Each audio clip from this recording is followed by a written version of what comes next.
Ketua Umum Gerakan Rakyat Indonesia Bersatu GRIP Jaya Hercules Rosario Marshall mendatangi rumah Jenderal TNI Purnawirawan Sutioso. Hercules mencium tangan Sutioso dan meminta maaf atas ucapan sebelumnya yang memancing sorotan Purnawirawan TNI. Ponakan saya di sini berarti kami sangat senang, sangat luar biasa. Kami ini bagian dari anak Bapak. Suasana penuh kehangatan dan kekeluargaan mewarnai kunjungan silaturahmi Ketua Umum Gerakan Rakyat Indonesia Bersatu GRIP Jaya Hercules Rosario Marshall ke kediaman Jenderal TNI Purnawirawan Sutioso di kawasan Cibubur, Jakarta. Dalam pertemuan tersebut, Hercules meminta maaf secara tulus atas ucapan spontannya yang sempat menyinggung Sutioso. Sutioso memuji sikap Hercules yang meminta maaf langsung. Gila, secara sebenarnya adik saya sendiri, kalian anak Bapak, anak saya sendiri, terus dia ngomong salah, manusia biasa. Aku nggak saya masukkan apa sama anaknya. Apalagi dia sudah minta maaf lewat media, aku pun sudah mengatakan aku terima minta maaf, masih datang lagi. Ini luar biasa bagi saya. Hercules juga menyerahkan kain Timor sebagai simbol permintaan maaf secara adat Timor Leste dan diterima baik oleh Sutioso. Jadi Bapak, ini tanda minta maaf ada Timor. Kalau kesalahan itu, ya biasanya kesalahannya ya ada kesalahan Timor, makanya saya bawain kenang-kenangan. Mudah-mudahan Bapak, kami anggap Bapak ini adalah Bapak kami sendiri. Kami bicara di Indonesia ini juga karena dididik oleh bapak-bapak dari Beras Merah. Kami diajari kesetiaan, ajari kejujuran, loyalitas, setia. Jadi ya kami ini anak bapak. Ya kemarin atas ucapan itu yang spontanitas yang begitu bahasanya obrol bapak tua, tapi lari ke sini dengan itu memang habis pulang tuh saya dimarahin di rumah.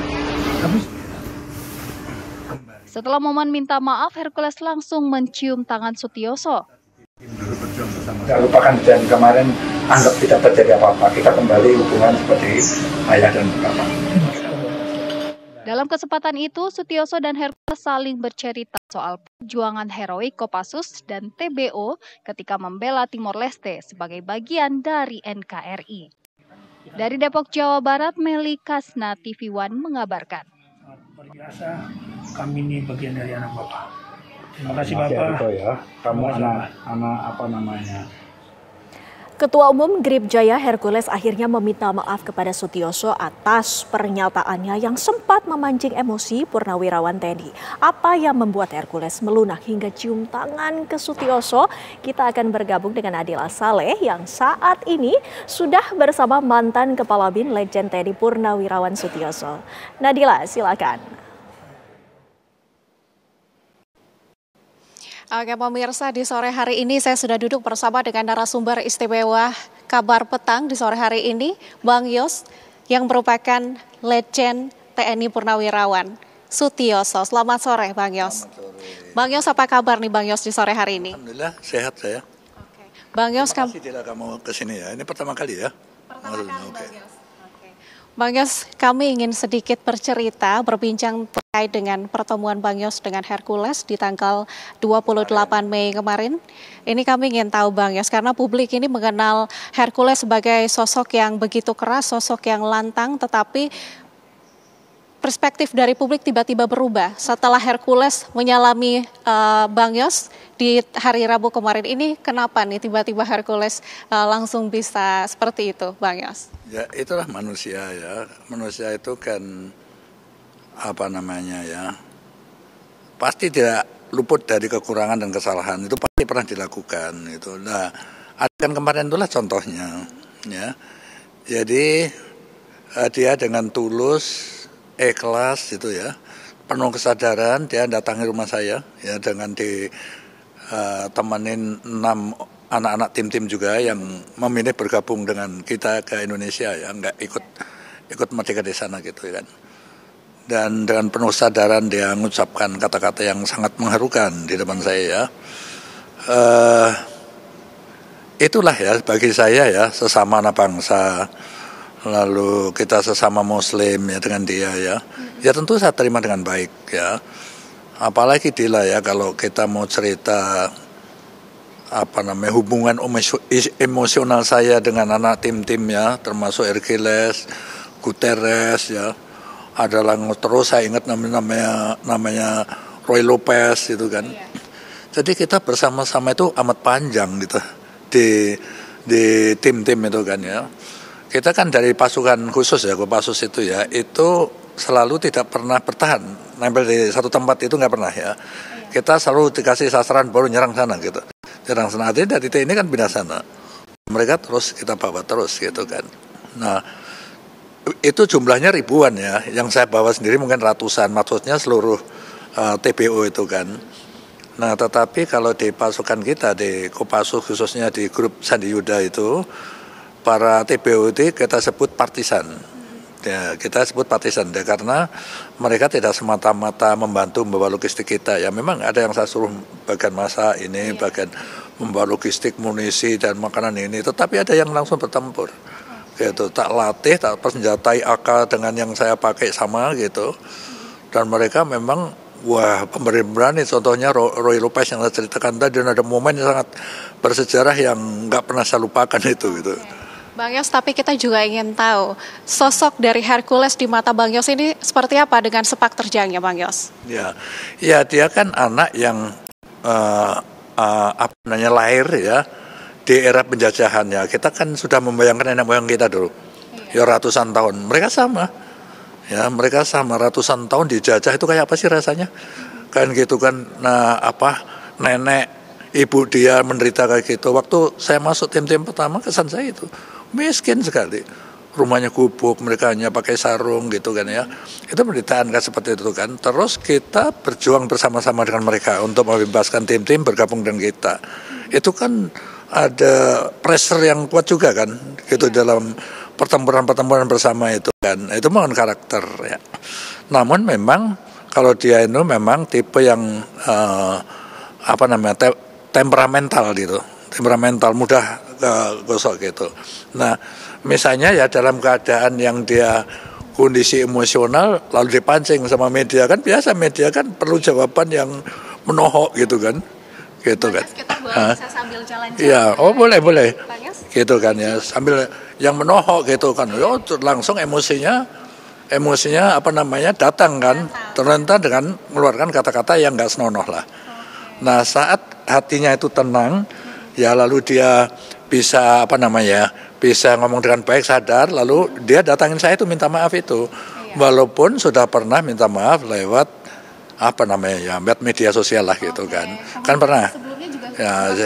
Iya, saya sudah anggap udah selesai lah gitu kan. Tetapi mungkin dia karena dia anak Timor, tahu ada Timor itu kalau minta maaf dengan orang tua yang lebih tua itu gimana, itu dengan simbol ngasih kain gitu kan, sampai mencium tangan. Nah itu dilakukan kemarin dengan kesadaran ya. Bang Yos, tapi di dalam media yang berkembang ini, informasi dari media yang berkembang ini, Bang Yos sempat menyebutkan bahwa sudah menganggap Hercules ini seperti anak sendiri. Kata-kata ini kalau dilontarkan dari sesosok Bang Yos ini kan hal yang sangat spesial ya. Artinya Hercules itu mewakili nama anak tim-tim lah dalam konteks saya ngomong itu. Tidak dia saja, ada Guterres, ada Roy Lopez, adiknya Roy Lopez aku lupa gitu ya. Banyak nama lah yang termasuk yang Indo-Indo itu banyak sekali yang ikut saya dulu kan. Dan itu bergerak terus ya. Kalau saya saya dari desa yang paling selatan ya, saya bergerilya masuk tim-tim itu ya. Itu Kota Bot namanya ya.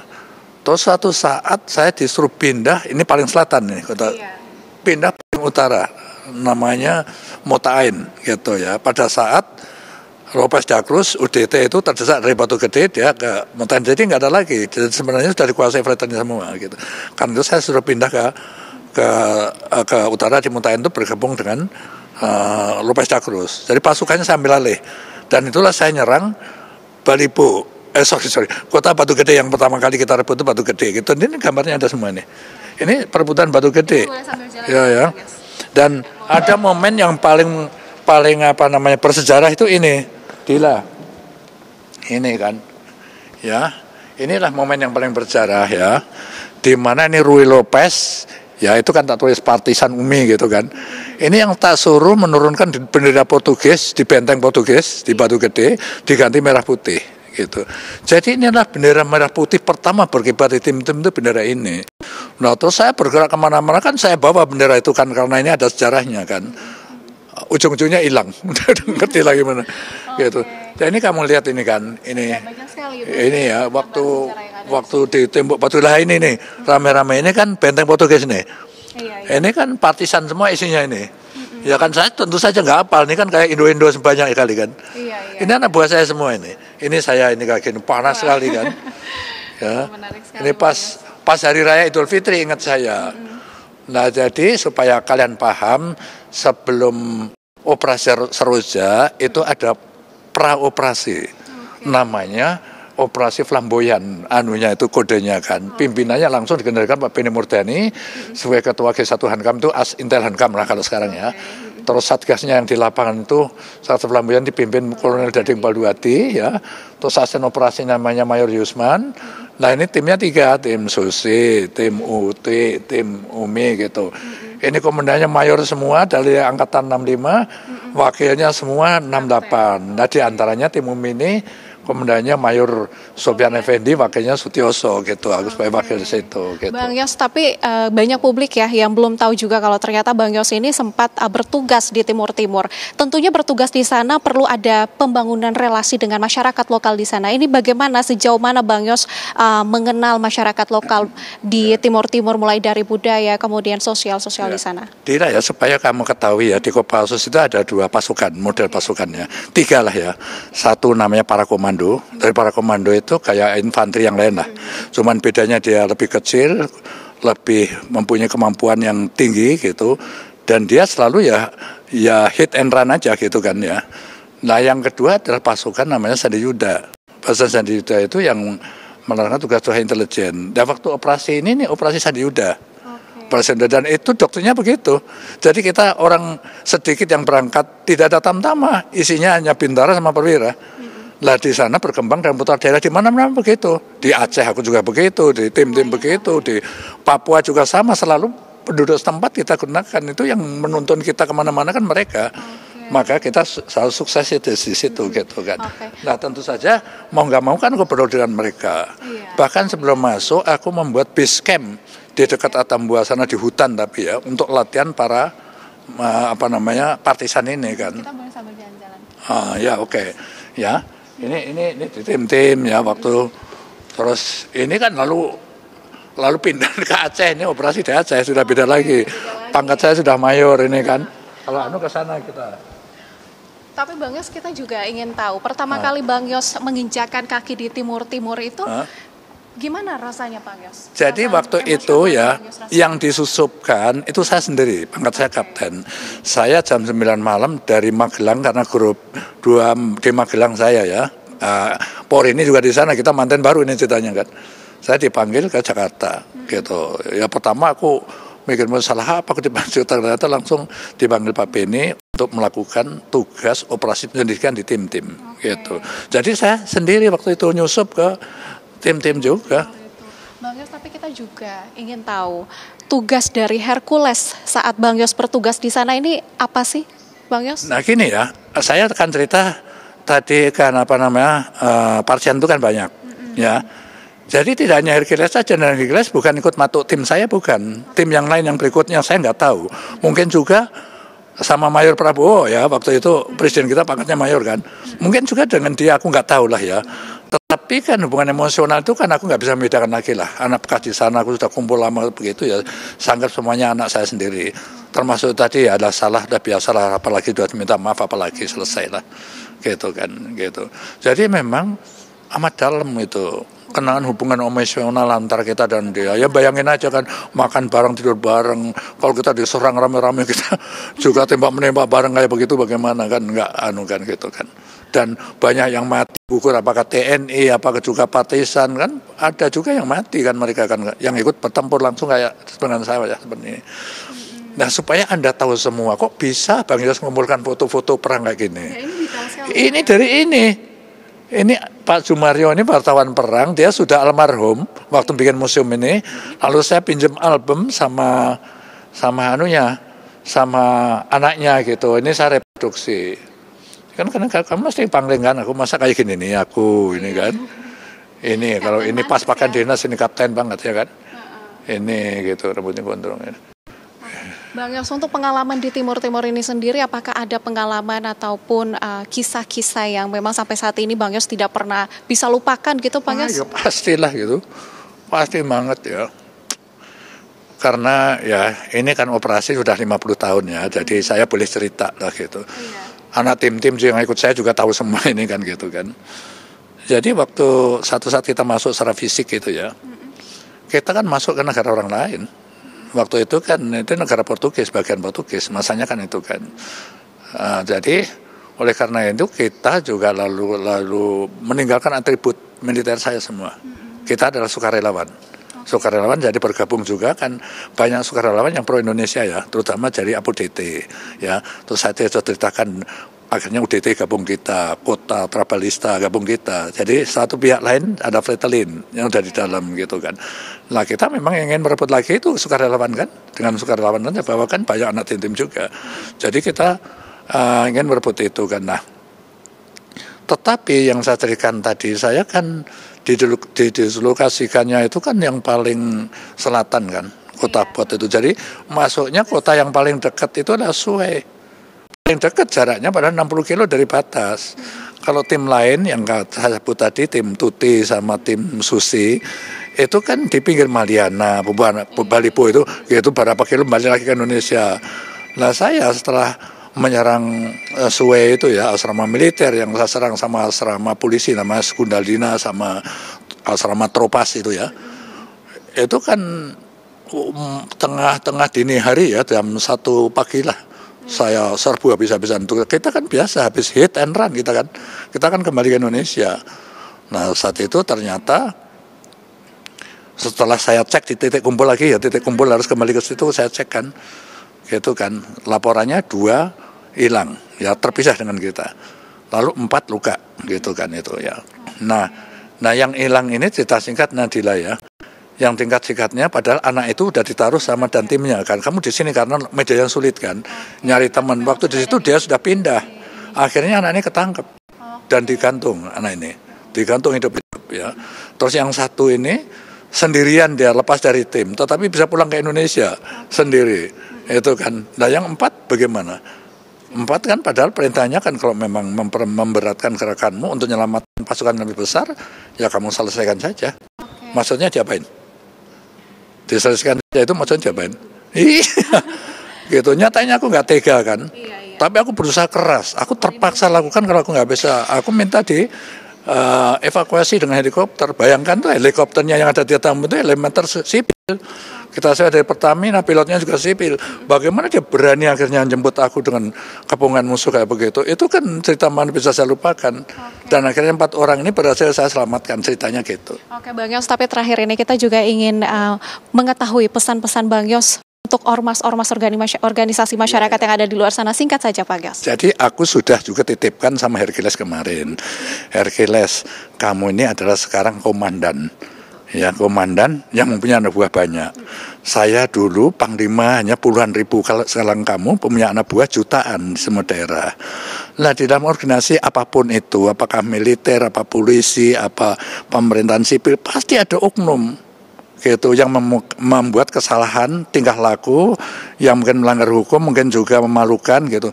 Dan tugas kita sebagai komandan itu ada 3, saya ngomong gitu. 1 sebagai ayah, bapak, perlakukan semuanya sama. Yang kedua, kita ini ada guru, tempat bertanya, tempat kita nasihati. Yang ketiga yang paling berat, Hercules, apa itu? Sebagai hakim.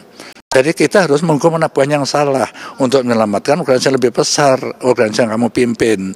Nah waktu saya nasihatin begitu ya, dia mendengarkan dengan baik, mudah-mudahan itu juga akan dilakukan dia ya. Untuk ormas-ormas apapun itu ya itu tadi harus pimpinan puncaknya ini harus berani menghukum anak buahnya memang salah kan dari tujuan membuat ormas itu. Tetapi yang bagus juga harus dikasih reward. Reward itu kan pasti harus kasih duit atau apa, dipuji juga nggak, udah ada reward itu kan. Jadi di dalam klan siapapun harus kasih itu Hercules ya, harus melakukan reward and punishment gitu. Bang Yos, terima kasih untuk perbincangan kita di sore hari ini. Terima kasih untuk waktunya Bang Yos. Dan pemirsa dan juga Windy di studio, itulah perbincangan saya bersama dengan Pak Bang Yos yang memang tadi sudah menjelaskan begitu lengkap sekali hubungan antara Bang Yos dengan juga Hercules, kemudian bagaimana operasi tim-tim yang berlangsung. Sementara itu kembali ke studio. Terima kasih Nadila Saleh atas dialognya bersama Bang Yos. Selamat bertugas kembali.